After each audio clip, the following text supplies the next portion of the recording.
Did you know that you don't need a green screen to separate a subject from the background in DaVinci Resolve?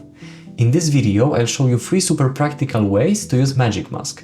How to isolate a subject, how to change only the subject or the background, how to put text behind a person or an object, and at the end, I'll show you the pro way to do it in Fusion, so your workflow is much easier. First, go to the color page and open Magic Mask. Then just click on the subject you want to isolate. To see the masked area, click Toggle Mask Overlay. And now, if Resolve included something that you don't want, you can subtract it. And you can also add a lot of those points to make your mask more accurate.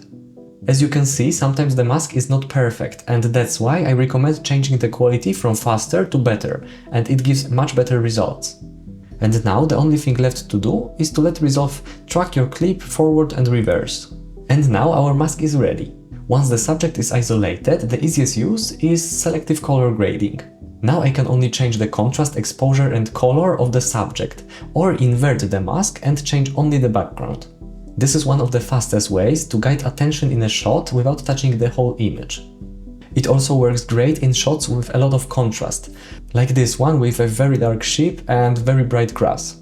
I go in depth about this scene in my other video, but Magic Mask gets much more interesting when you use it as an alpha. That means you can place something behind the subject, for example text, graphics, or even a different background. After you've created your Magic Mask, right-click next to your node tree and select Add Alpha Output. Then you will see this blue dot appear, and the only thing left to do is to connect your node with Magic Mask with the alpha output, using the blue square and blue dot. And now you've achieved a scene with a subject on transparent background, and it gives you a lot of possibilities. You can play with different backgrounds, colors or textures, but if you would like to actually keep the original scene and only add the text behind you or some object, there is only one thing that you have to do before Magic Mask, and it's going to the edit page and duplicating your original clip. You can do it by moving your clip up while holding Alt key. Then just apply the Magic Mask to the upper one. Then just put your text or picture in between those two scenes. And this way you achieve an original scene with the text behind just the subject. But there is one thing that you have to remember. If you make any change to your footage with Magic Mask, you have to track it again, because it won't work anymore. So it's nice when you know that you will just set it once and forget about it, but if you want to constantly tweak your footage, the best way is to use Fusion. And I know that for some people Fusion is like a dark magic, and it was for me as well, but it's actually very simple and it works much better. Instead of color page, choose your original clip and go to Fusion.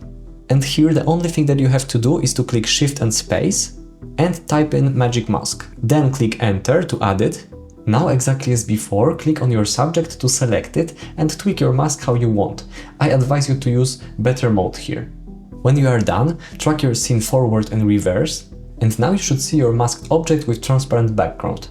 If anything doesn't work for you, make sure that your Magic Mask is connected to Media In and Media Out. And now you can do with it anything that you want. You can change position, change zoom, maybe change rotation, and you don't need to track the Magic Mask anymore, even if you change something. And the rest of the workflow stays the same. But from here you are just one step from creating a good edit. For example, by adding a transform node, adding some motion blur and making your subject pop to the image from the side. Or anything that your imagination suggests. And the best part is that you can do all of it without a green screen. So that's why I think that Magic Mask is very powerful, and even though it's in the studio version, I think that it's worth it. If you want to know more, check out this video next, and if it helped you, leave a like and subscribe, it really helps. Thanks for watching, and remember, let your films be shot by reality.